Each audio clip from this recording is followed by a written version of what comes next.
25 ans de prévention, c'est 25 ans de combat pour la protection de la vie dans nos chantiers.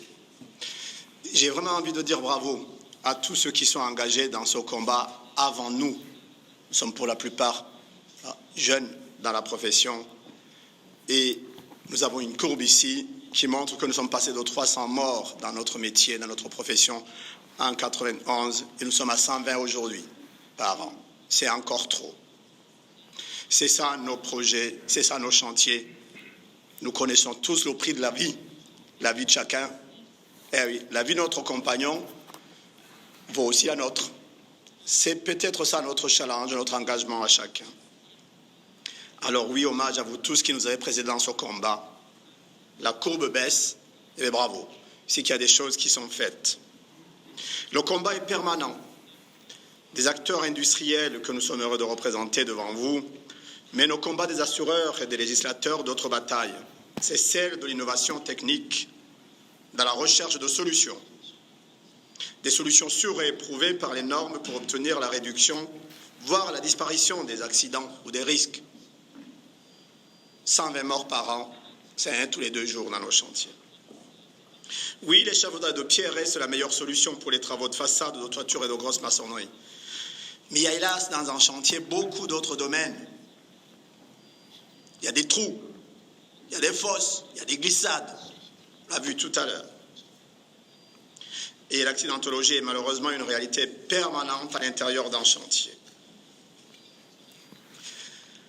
Vous voyez, la répartition des accidents de travail, on en a dans tous les domaines. Les chutes de hauteur et les chutes de plein pied représentent en France plus de 30%. Les TMS, les fameux troubles musculo-squelettiques, pèsent lourd. Alors, si on ne fait pas attention à 70 ans, on ira peut-être à la retraite tout cassé, ou les muscles tout tordus, ou les jambes tout déformées. C'est aussi des enjeux sur lesquels aujourd'hui nous devrons les uns et les autres nous préoccuper. La santé de nos collaborateurs, la santé des autres, je l'ai dit tout à l'heure, voilà notre. C'est aussi le combat de Bâti-Rock Protect que je représente aujourd'hui. Habyarimana, c'est un nom originaire du Burundi, veut dire c'est Dieu qui donne la vie. Ce fut la belle exclamation qu'ont fait mes parents à ma naissance, parce que ce nom n'est pas un nom patronymique. Il m'a spécialement été donné et je suis le seul de ma famille à le porter. La vie, c'est la première chose qui a été donnée à l'homme par le Créateur, n'est-ce pas? Nous avons tous ici la même mission, en prendre soin. Celle des autres, je le répète, vaut le même prix que la nôtre. Et puis dans le best-seller mondial, la Bible, il est écrit au verset 8 du chapitre 22 du livre de la Deutéronome, c'est-à-dire c'est très vieux. La prévention de la chute est ancienne. Si tu bâtis une maison neuve, tu feras une balustrade autour de ton toit, afin de ne pas laisser du sang sur ta maison, dans le cas où il en tomberait quelqu'un. C'est très ancien, c'est dans la Bible. Et vous savez depuis combien de temps il a été écrite. Notre mission à chacun est donc dans l'histoire de la création, sans doute. Il y a 15 ans, les opérateurs tombaient dans les trémies d'ascenseurs mal sécurisés. Il s'est passé malheureusement qu'une épouse recherche son mari. Il était tombé dans une fosse d'ascenseur, elle a été retrouvée le lendemain. Et là, on a présenté une première solution qui aujourd'hui, au Luxembourg, en Belgique, sur toute la France, en Suisse, est reconnue comme étant l'outil le plus sûr dans la protection des fosses d'ascenseur, une protection verticale.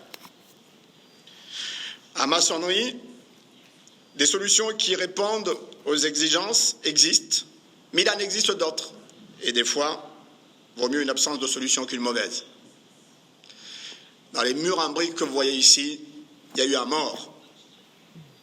Les fixations fixées dans la brique se sont arrachées, et ça on en voit sur toute l'Europe des systèmes comme ça. La fixation s'est arrachée, et le compagnon est mort. Ça s'est passé en France. Et c'est suite à cet accident que nous nous sommes dit jamais plus ça. Nous avons conçu et développé un système qui se fixe uniquement sur des dalles. Vous voyez ici nous avons des murs en Cyporex. Nous sommes sur une forme d'échafaudage.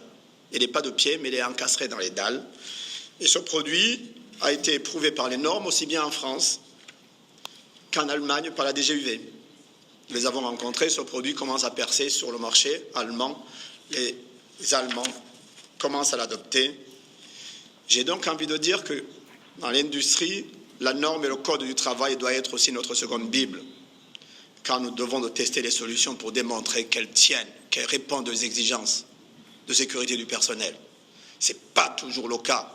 En France, des fois je suis malheureux quand je vois encore sur nos chantiers que le décret de 1965 n'est pas encore respecté sur tous les chantiers. Nous travaillons beaucoup avec les assureurs, la sécurité sociale en particulier, et voilà qu'il y a 8 ans, on nous a dit ceci: vous avez des solutions qui vont bien, mais les trémies, les trous dans les chantiers, les petits trous, les gaines de ventilation, on a toujours des accidents. Il y a eu un mort il n'y a pas très longtemps à Paris. Encore là-dedans.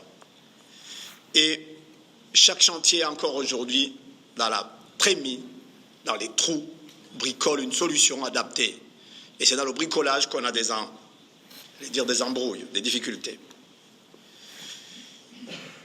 Cet appel de l'assurance maladie vient de trouver sa réponse avec un système très simple, télescopique,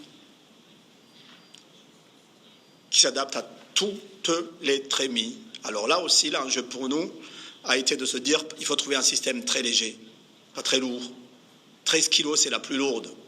C'est-à-dire que les bras, les muscles de nos opérateurs sont aussi un enjeu.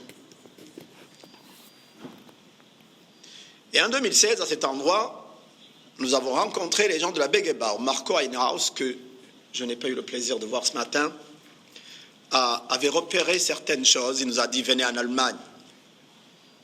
Les innovations que vous faites en France, dans la sécurité des gens, nous intéressent. Et ici, nous étions l'année dernière, le mois d'avril, à un salon en Allemagne, à Munich, et nous avions été honorés par la Begebau qui nous avait invités à présenter certaines de nos solutions en termes de sécurité aux entreprises allemandes. Et nous avons fait cette année, je ne sais plus combien de salons, à la rencontre des entrepreneurs allemands qui découvrent aujourd'hui les solutions qui sont proposées en France. C'est de la coopération entre les États. Et Jacques, pendant les phases de préparation de cette rencontre, commentait cette courbe. Il disait: mon rêve pour moi serait que ces deux courbes se rejoignent dans 10 ans quand je prendrai ma retraite. C'est ça. Nous avons 2 courbes d'accidentologie qui baissent toutes, heureusement, dans l'industrie et dans les autres domaines. Le bâtiment est toujours au-dessus. Et oui, dans 10 ans, alors nous tous ici, j'aimerais faire un appel à ce que nous nous engagions pour que dans 10 ans, nous puissions tous partir à la retraite avec une super prime délivrée par l'assureur quand nous aurons réduit, quand nous aurons ramené l'accidentologie à 0 dans nos métiers. Que chacun se dise à la fin de chaque journée: chouette, aujourd'hui j'ai contribué à un geste extraordinaire. Une vie a été sauvée par mon discours de préventeur, mon discours d'assureur, mon discours d'entrepreneur ou mes idées. Nous devons nous engager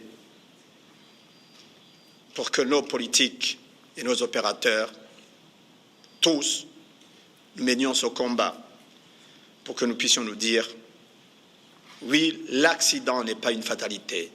La vie d'un compagnon vaut la mienne. Alors oui, dans 10 ans, j'aimerais qu'on se retrouve en constatant cela. Et j'espère y être. Moi, j'aurai 70 ans.